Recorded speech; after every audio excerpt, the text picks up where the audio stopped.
Here we are with John Quiggin from the University of Queensland. John, you're the new Aares president for 2011. Can you tell us what your thoughts are on the current conference and what you have planned for 2011? Well, the current conference, which I, of course, had a part in drawing up the program for, I think reflects the way the society has evolved, that the focus nowadays is primarily on resource and environmental issues, but with the recognition from our agricultural economics roots that agriculture is central to the great majority of those issues. I think we see a mix that's really somewhat unique in terms of the world, in terms of our professional focus. Okay. And in the coming years, what do you see as those key topics? Well, I think climate change and water policy, they're dominating the agenda here, and they have done for a number of years. I expect to see that continue into the future as the central theme for some years to come. Okay, thank you, John. Great. We have Julian Alston here from the University of California, Davis. Julian, you provided a pre-conference workshop on food and nutrition, and today you also provided one on research, development and extension. What were your key messages in those conferences? The food and nutrition workshop, we had a very interesting range of speakers from Australia and internationally. Particularly interesting was the work by Dr. Jay Bhattacharya from Stanford University, talking about the economics of nutrition and health and obesity. But it was an excellent workshop, very well attended, a lot of useful messages for policy in Australia. The one today was more a mix of non-economists and economists talking about the national plan for research, development and extension that's being led by Bruce Kefford and has been adopted. We had speakers from industry and from government.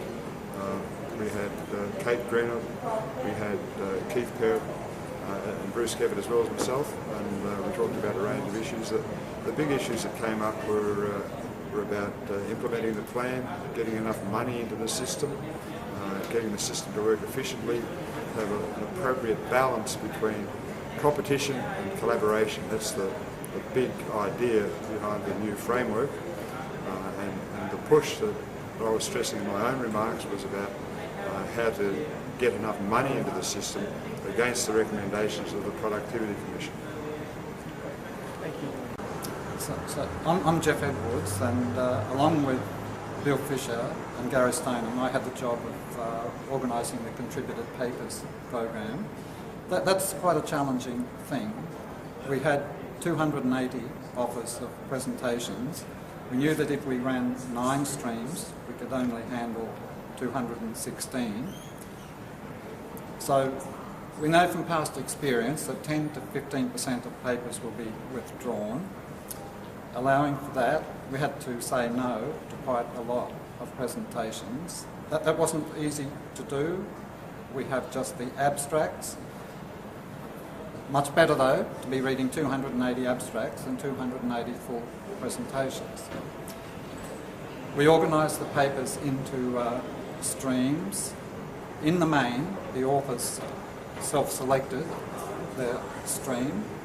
The biggest stream was water papers, and even having a water session in each of the 6 blocks of time, we couldn't fit all the water papers into the water stream. So there were a few water papers that had to go into other streams like production economics or environmental economics.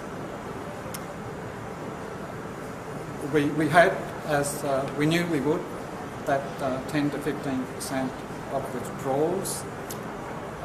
Unfortunately, also, a few withdrawals occur after the conference started. So then we're left with a blank space, perhaps in the middle of a session. We have well-established approaches for dealing with that. We just leave that time slot vacant. People sit patiently and wait, or else they wander off to another stream, and then they come back for the following speaker. We even had one speaker who I think slept in this morning, missed his 10 o'clock presentation, but happily we've been able to fit him into an empty slot in the final session of the conference. Now, that's a pretty good service from the contributed papers organisers, isn't it? Thank you, Jeff. Thank you. Hi, my name's Simon Gowden. I work with Wiley Blackwell, and we're here at the Wiley Blackwell stand at the Aares conference. And Wiley Blackwell work in conjunction with Aares on the publication of the Society's Journal, the Australian Journal of Agricultural and Resource Economics. 2010 was a particularly strong year for the journal, and we reached an impressive impact factor of 1.055, which ranked it third in the ISI subject listing for agricultural economics and policy. Wiley Blackwell are very proud about it, partner with Aares in supporting the membership in agricultural economics research in Australia and internationally. We are working with Aares in the development of their new website and integrating journal content and strong research, and we look for every opportunity to promote local research to an international community and an international research community as well. I'm Julie Kelly. I'm one of the coordinators of AgriConsearch, and we're here at the Aares meeting because Aares and AgriConsearch have had a long association. All the papers from the conference are part of AgriConsearch, all the papers from the Aares conference. The ones from the 2011 meeting will be up in just a matter of days after the meeting. If you'd like to search by author, by subject, here's our website, agriconsearch.umn.edu. Okay, some quick bullet points as to what you might look for. First of all, make sure your paper reads well. Get it read by colleagues. If English is not your second language, get it read by someone for whom English is their first language. Make sure your paper has some economics content. You'd be surprised at the number of papers we get with very little, if any, economic content. Make sure that the Australian Journal of Ag and Resource Economics is the right one for your paper in terms of what you're trying to say and in terms of its geographic focus, if you have one. So choose the journal wisely. Take a lot of care over the preparation of your introduction. Make sure that really spells out what it is you're doing, what's motivating your paper and where it fits into the literature and the past literature in our own journal.